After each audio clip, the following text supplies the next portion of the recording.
Alright, this is just a short video showing the snowstorm we just got. Got about 10 to 12 inches. As you can see, the driveway is totally plowed out beautifully, both sides. And back to the shed, even the sidewalk. But as you also see, the Sears Suburban tractor shitted out. That piece of crap wasn't up to the task.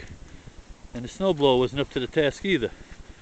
So we had to call on the real machine, made in America, 1951, and of course you know what it is.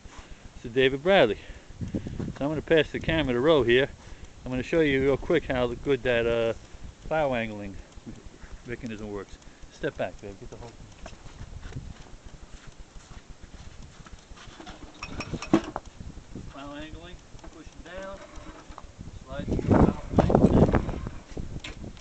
Easy and simple. And it made the job go half the time. Beautiful. 51 dB did the job. Nothing else to do. Made in America.